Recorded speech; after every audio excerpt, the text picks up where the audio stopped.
This is TLV1.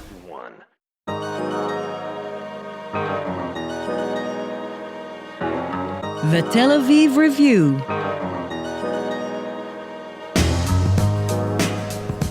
Hello and welcome to the Tel Aviv Review, a program dedicated to the word, to the thought and to debate, brought to you by the Van Leer Jerusalem Institute, which promotes humanistic, democratic and liberal values in the social discourse in Israel, and the Israel Institute, enhancing knowledge and study of modern Israel. I am Gilad Halpern. And I'm Dahlia Shenlin. I'm your co-host together with Gilad. And we'll be talking every week about books and ideas that have captured our attention. Our guest today is an associate professor of history at the University of Cincinnati and a visiting professor at Hebrew U for just another week. And he's the author of a book from 2015 entitled The Burdens of Brotherhood, Jews and Muslims from North Africa to France, that was published by Harvard University Press. Dr. Ethan Katz, hello and welcome. Thank you. Thank you for having me on the show. You write that contemporary relations between Jews and Muslims in France, which look to us not very healthy, should not be the paradigm through which we understand the history of Jewish-Muslim relations in France in the 20th century. Can you walk us through some of the history of that relationship? What have been the ups and downs and the turning points? Right. So, as you sort of allude to a little bit, I started the book from the present and from the standpoint of wanting to understand whether the current conflict in relations was the only way of understanding Jewish-Muslim relations in France, either today or historically. And what I found was that the answer is no, and that we have a whole range, a whole spectrum, a whole rich patchwork of ways in which Jews and Muslims have interacted. And one of the principal questions that I ask in the book is whether Jews and Muslims have always understood each other as, quote, Jews and Muslims, that is, as members of ethno-religious communities that have potential for conflict, or whether they've understood each other potentially as neighbors, as political allies and opponents, as fellow immigrants, and even sometimes in intimate relations as friends, lovers, family members. And this is what I find is the case, is that all of these types of ways of interacting characterize the history of Jewish-Muslim relations in France. And so at some level, we can talk about ups and downs, and I'll say more about that in a moment. But at the same time, what we're looking at historically and even today is that in the same moments, we can have Jews and Muslims interacting in a whole variety of ways. So ups and downs in some ways can be a misleading way of characterizing those relations. So the book begins with World War I, which is really the first time where large numbers of Jews and Muslims on mainland French soil are interacting together because a significant number, few 100,000 Muslims come to France then as soldiers and laborers, French North Africa, from the French colonies in North Africa.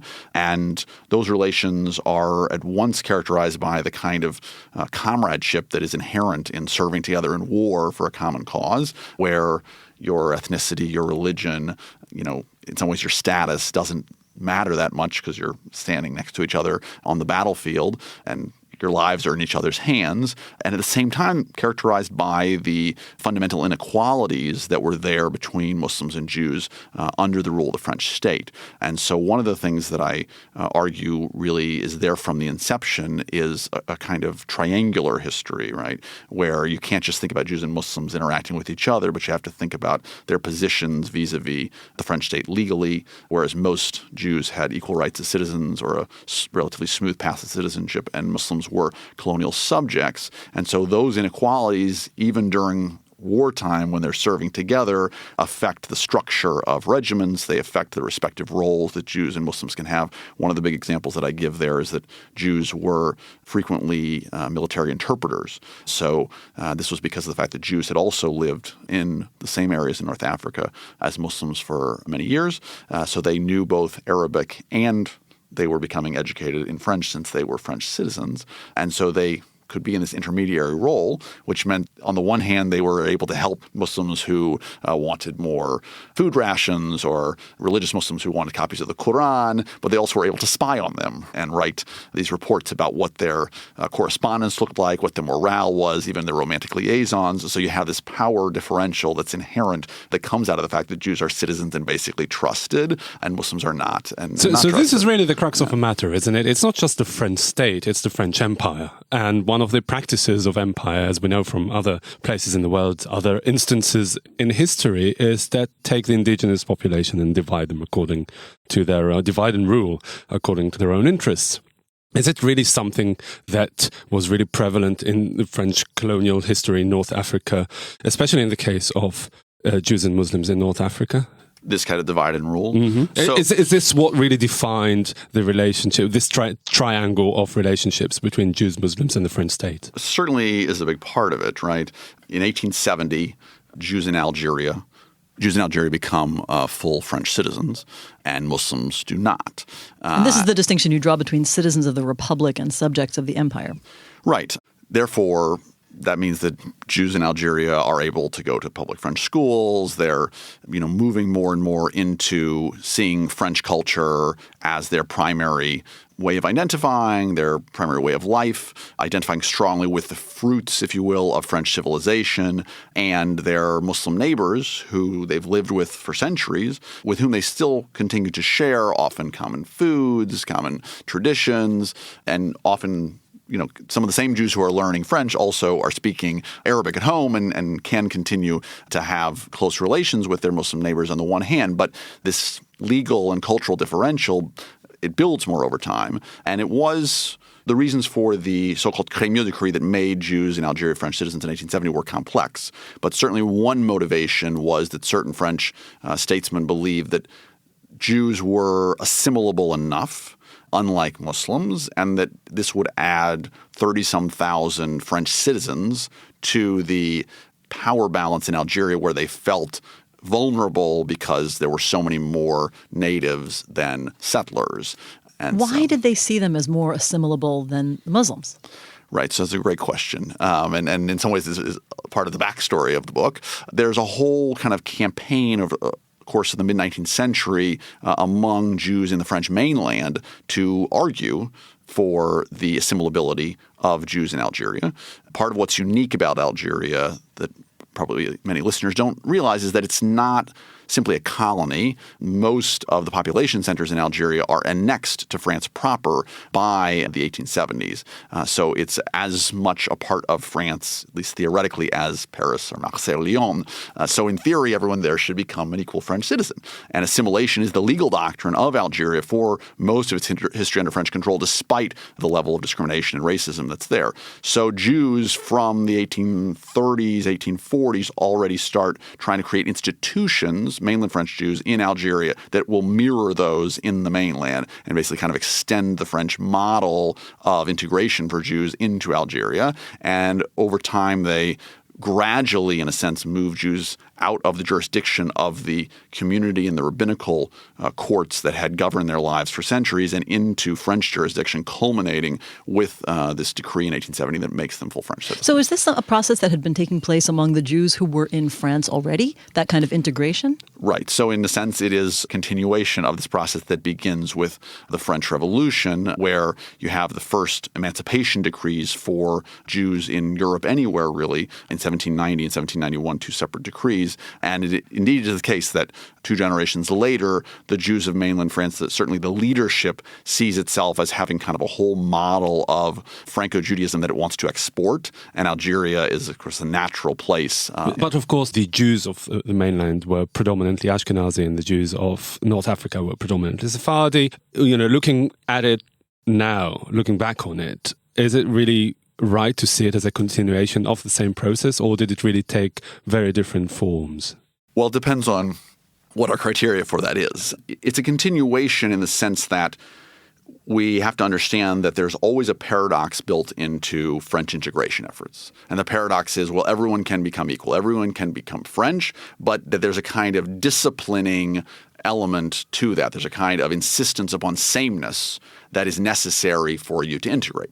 So a lot of scholars of French history have written about this phenomenon in the mainland. They've written about it with regard to peasants. They've written about it with regard to immigrants. And it's certainly the case in some manner with regard to Jews already, basically from the time of the French Revolution through the creation of the so-called Grand Sanhedrin and what the French called a consistoire, which is this at that time, a state-run mechanism that helps kind of control the Jewish community. So all that is in the vein of integrating Jews, and then they extend that model in some way to Algeria and in some ways to other Francophone areas.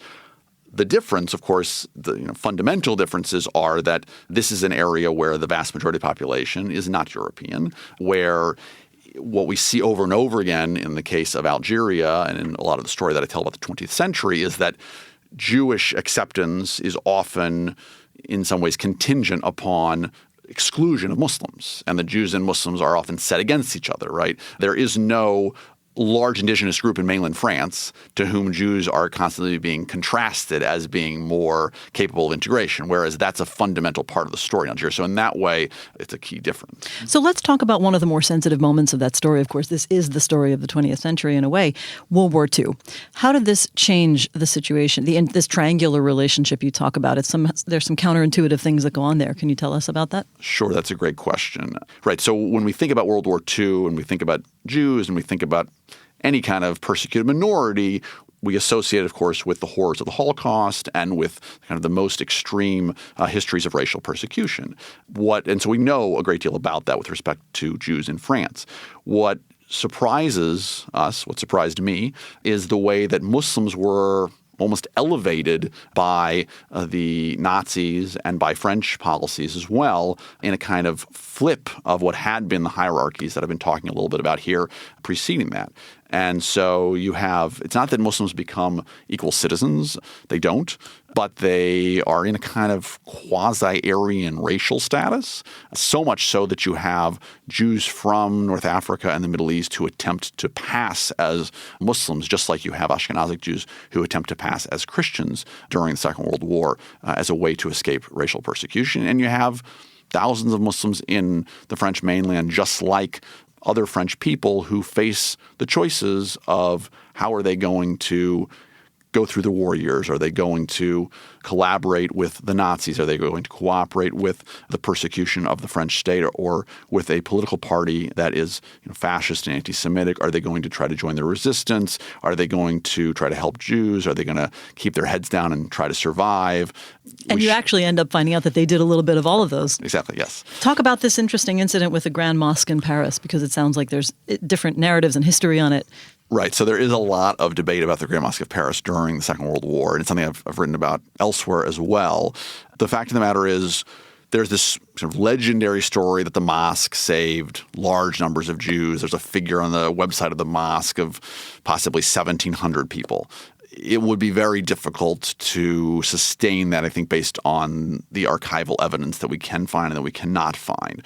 But what we do find is a small number of testimonies of people who were helped or whose family members were helped by Sichador ben Gabrit, who was the director of the mosque. And we find a note from actually the Nazis in September of 1940 saying that they've called in an imam from the mosque and they've told him to stop issuing false certificates to Jews saying that they're Muslims. So there's something going on there. But at the same time, we have this correspondence where Sichador ben Gabrit is being asked on several occasions by the Commissariat Général des Questions Juives, which is the Vichy, the French-run apparatus for anti-Semitic persecution, for the Jewish question, so to speak. They are writing to him and they're saying, we have these people who came to us who said that they're Muslim. We kind of think they're Jews. Could you comment upon that? Now, it would take months to do really an exhaustive search. I did not have time to do that, but I did look at a number of cases, and in each of the cases that I found, it appears that Ben Gabrit says, no, this person is not a Muslim, even as late as 1943, 1944, when it's widely known what's going on with the Jews. And his position, like that of many Muslims, is very complicated. His community is more vulnerable than many communities. His institution is entirely dependent upon the French state. The group that he's working on behalf of is, in its own right, a marginalized minority in the colonial system. But worth clarifying that under the Vichy government and under the Nazi regime, they were not considered Semites as Jews. Correct, exactly right. So they do have their own vulnerability, which I think helps to account for his actions, especially when we think about the fact that someone from the mosque had already been called in the autumn of 1940 and told to stop helping Jews, however much they were not actually helping them. But at the same time, he should be, I think, assessed in the same way that we assess other actors from the period in terms of that he had the opportunity to help people, and in some number of cases he did, but in some number of cases he clearly didn't. I wonder, in general, not just about the Second World War, but also especially after, how did the difference come into play? Meaning Jews and Muslim interaction in French Algeria, in their native land, and as immigrants to the French state, because you qualify that as two clearly different contexts. What really were the modalities of the French state coming into play in France proper and across the Mediterranean? Right. So I think you have to see it as yes and no in terms of how different it is, right? I mean, I also try to argue in the book that we need to start seeing France in the 20th century as much in a Mediterranean context as in a Western European context. And in that way, we need to think in some manner, as a number of historians have been insisting in recent years, about the mainland and the colonies within a single kind of frame. And there is so much circulation between. It's interesting, right? Just as much as the ethnicities, the identities of these people is shifting. Yes. Also, the identity of France is shifting depending on the context. Right. So, yes, right. What France means. I think this is one of your arguments in a way, is that those people also constitute who France becomes. It's not just that France influences who they are. Yes. Right. So. Sorry, we've interrupted. No, it's okay. We're busy restating your theses. No. Right. So that is part of why I say we need to think about France in a Mediterranean sense, is that all these people are coming from the Mediterranean. They're circulating through the Mediterranean.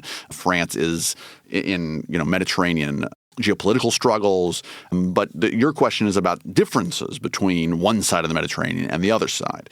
So clearly in the 1950s, Algeria itself is the heart of a struggle for Algerian independence that rages from 1954 to 1962. But that struggle very much spills over into the mainland. I mean, already by 56, 57, you have very intense battles, not only between the National Liberation Front and French forces in the mainland, but at least as much between the National Liberation Front and the Mouvement National Algérien, another nationalist movement. They're struggling for control of the nationalist movement. They're struggling over all kinds of so-called North African cafes in Paris. I mean, it's this very bitter fight for terrain, if you will, within the immigrant community.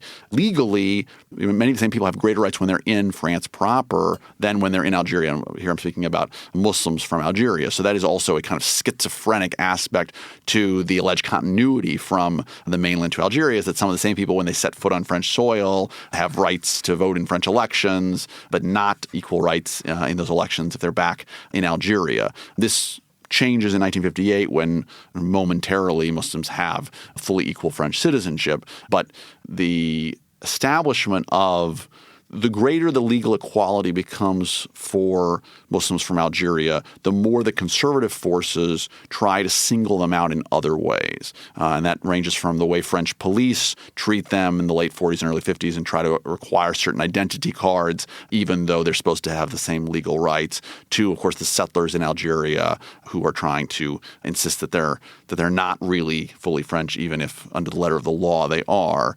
So there's that tension as well. Let's bring this back to France for a minute, because it's interesting. You speak of a large influx of Jews to France from the Maghreb over the period of the 1950s, and I'm wondering to what extent was this driven by the growing independence movement and war in Algeria, or by the rising tensions between Jews and Arabs in the Middle East following the creation of the State of Israel? Right. So the two are certainly interconnected, right? The biggest waves really, they begin in 1956 with the independence of Morocco and Tunisia.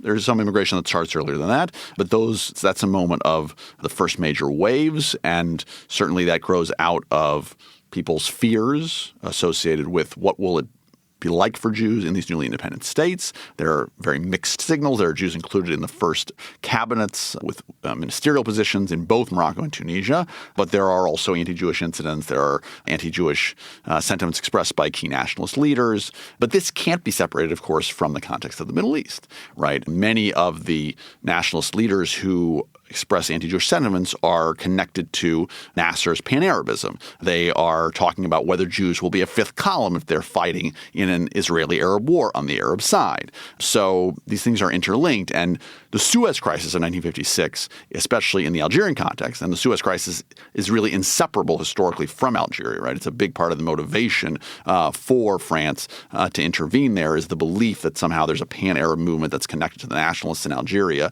that they have to stop. So the Suez Crisis really links the Israeli-Arab conflict much more both literally and also in the imagination of people to what's going on in Algeria. So, and by 1961, you have the nationalists in Algeria who say in an independent state, Jews will have to give up their French citizenship and they will not be allowed to go to Israel. And those are two things that make many Jews very, very nervous. And how does this develop after the 1967 war? You don't deal with it too much, but do you have any insight on how the 67 war? Within Algeria itself? Well, I guess I talk about it in the French mainland. Your question is how does it affect both. Yeah, you can explain. Right. I mean, in Algeria by then there are very few Jews, right? The vast majority come by 63, 65 at the latest, most of them to France, about 10,000 to Israel. In the French mainland, the 67 war does have an important impact. It dramatically heightens visible pro-Israel sentiment in the Jewish community. And so a community that in many ways saw political activism in the public sphere on behalf of a non-French entity is very taboo before that, even though there was pro-Israel sentiment, certainly expressed in different ways. But, you have all of these demonstrations on the eve of the war. You have, children in Jewish schools making cupcakes to sell at recess to send the money to Israel. You have teachers trying to keep kids from listening to their shortwave radios to know what's going on in the days leading up to the war.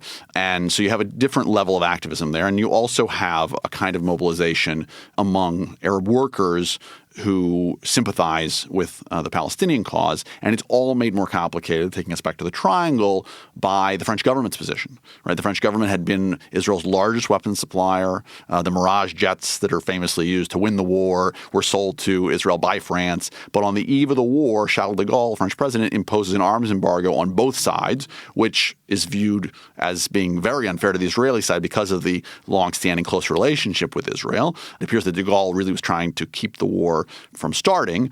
And then several months after the war, de Gaulle holds what becomes an infamous press conference where he describes off the cuff. He's asked, so what do you think about the recent events in the Middle East? And he describes Jews. He says, well, many people feared when the Jews returned to their ancient land that they would become once more what they had always been, an elite people sure of itself and domineering. This is a shock to many Jewish leaders. It is the signal that France is really shifting its foreign policy to a much more critical stance toward Israel. And so all of that plays into a greater sense of Jewish vulnerability that gets tied up in these pro-Israel public demonstrations. So what would you really say is a major turning point in Jewish-Muslim relations in France in relation to North Africa? Right. It is, after all, to me it seems, the Algerian War and its aftermath. So the end of the Algerian War is clearly crucial because here you have this moment in 1961 that we haven't had a chance to talk about where, as I mentioned briefly, right, in 1958, Muslims in Algeria become fully equal French citizens.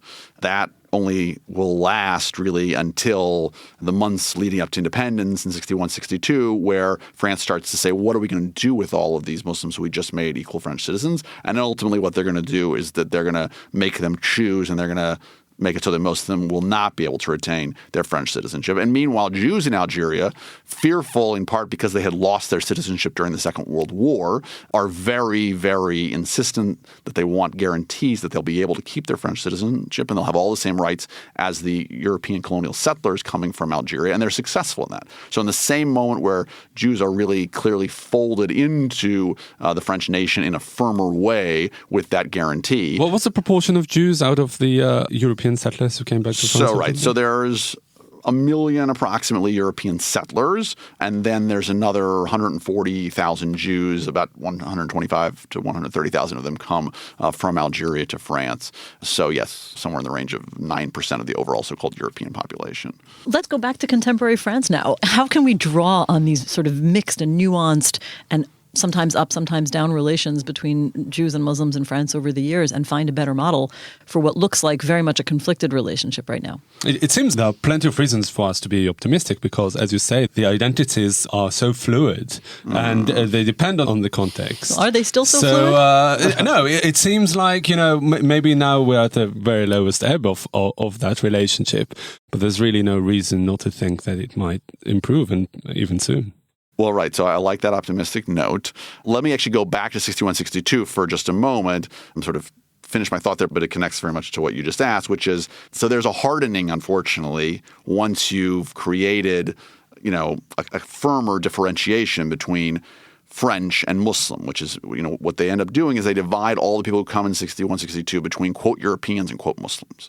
And so in that moment, all of the rights that are given to so-called rapatriés, repatriated French citizens from Algeria, are available to Jews, and they're not available to the vast majority of Muslims. So that affects where they live, that affects their educational opportunities, that affects their employment, that affects social welfare benefits, all these things. And does it affect also the future image that French people will hold of Muslims from other countries? Oh, from other countries. Yes, as Muslim immigration becomes bigger from other countries. Right. So I think what it does is it racializes Muslims in a new kind of way. And so the reason I come back to that is because I think we're still very much living with that legacy of that moment where the differentiation became sharper. And so fluid identities, in a sense, are less possible when legal barriers are more entrenched, and also when in the collective imagination you have sharper kind of racialized differences. Having said that, as I talk about in the later chapters of the book, there are a number of neighborhoods, for instance, where Jews and Muslims live together in the post-colonial era, and they live together pretty amicably, often sharing the sense of North African culture that they carry with them from their former homes. That's gradually wearing off, isn't it? With the generational change and the fact that today is second or third generation to the Algerian migration. Right. So and that has the negative consequence of that is that you have fewer and fewer Jews and Muslims in France who have any direct experience of having lived together and shared culture. And there are many who don't even realize what they have in common. So there is an effort by certain people who are promoting dialogue to expose that history to the younger generation. But I think that the big question for France regarding Jews and Muslims, and one of its central questions that it's facing more broadly, is finding a more successful model for integrating its Muslim minority. And I think, it's not that every problem can be traced to 1961, 62, because the whole colonial system that was in place before that has a lot to do with it. And there are also larger trends in the Islamic world and the rise of global jihad and all kinds of structural factors that are important. But the inequalities that exist between Jews and Muslims that were in many ways put in place by the French state, figuring out a new path on those fronts is clearly crucial for whether or not relations can improve in the future. There's one specific feature of the French political culture that we have to spend some time on, and that is secularism, the kind of radical secularism, the laïcité that is so prevalent in France and so wear so bravely on the sleeve. Is it because France's role in this triangle that we did spend a lot of time unpacking, but I'm trying to think about it through the prism of secularism, of laïcité. So do you think that the different modalities of, we're talking about assimilation into the larger French culture, how does religion play into that? Did the Jews adopt a different kind of religiosity that is perhaps more compatible with the French model than Muslims, and that is perhaps the reason for their beneficial status? I mean, it does seem like the tension is really centered between France and its Muslims, whereas Jews are part of that, but they don't seem to clash and run up against the laïcité policies as much. No, but is it because of how they understand the religion, or is it a different matter? Right. So laïcité, okay. Sorry, a few things to say. First is that laïcité has a kind of multi-tracked history. Today you've got a large cadre of people that want to make you think that, basically laïcité means taking all of your religious identities and putting them behind closed doors, and this kind of radical secularism, which is only one strand in the history of laïcité. And there's all kinds of accommodations that France has made historically for both religious and ethnic minorities in the public sphere. So it's important to keep that in mind, that there is this accommodations model that is largely in eclipse in the current moment. With regard to sharper strands of laïcité and what laïcité insists upon in terms of some kind of privatization of religion, it's a problem conceptually for both Jews and Muslims in terms of traditional Judaism and Islam, right? Because it assumes that aspects of your religion can be largely confined to worship. They can be largely confined to things that you do in the privacy of your home or in the privacy of a religious space, and that what you wear and what you eat and, how you can sort with people in day-to-day life is not really dictated by religion, or certainly should not be if you are a modern citizen, right? So it is the case that Jews have been dealing with this model for much longer, and so their whole kind of ideological and institutional history to Jewish efforts to accommodate that and French efforts to integrate Jews along lines of the conception of laïcité and so-called being French first in public, a Frenchman in the street, and a Jew in your home, however you like, whereas there's a much shorter history for Muslims. It is the case today, though, that laïcité, the way it does trouble Muslims more visibly than it does Jews, but sometimes, as I've actually been writing about recently, sometimes the same laws that are targeting Muslims are also a problem for significant numbers of Jews. So, when during the last election, when you had Marine Le Pen talk about how she was going to also ban the kippah in public because it's only fair, I must do that if I'm going to ban the hijab in public, right? And of course, many Jews were upset. Or I'm going to bar dual citizenship for everyone. She's clearly targeting North African Muslims. And oh yes, now that you've asked me, people who are Israeli and French citizens will also have to give up their Israeli citizenship if they want to stay here as French citizens. So sometimes the same kinds of fears about dual loyalty and religious law in the public sphere do end up affecting a certain number of Jews. It's just that Muslims are a group that clearly is less integrated, where you have a more visible both targeting and a more widespread kind of crisis and struggle that's going on in the Muslim world right now that comes into France as well over how Muslims are integrating Western culture, how they're interacting with the demands of Western democracies. Yeah, well, it certainly seems like the story of Jews and Muslims in France and France's society in general is still very much being written in the 21st century. That is Dr. Ethan Katz. He's an associate professor of history at the University of Cincinnati and the author of a book, The Burdens of Brotherhood, Jews and Muslims from North Africa to France, published in 2015 by Harvard University Press. Thank you very much for coming in today. Thank you very much for having me. And also big thanks to Gizem Ozdemir, sound engineer, and to the Van Leer Institute and the Israel Institute for the generous support. If you like this podcast and many more where it came from, just go to www.tlv1.fm/podcasts and take your pick. Don't forget to visit our new website, telavivreview.org. Like us on Facebook. Our name is the Tel Aviv Review Podcast Ideas from Israel. And follow me and Dalia on Twitter. Join us again next week for another edition of the Tel Aviv Review. And until then, goodbye.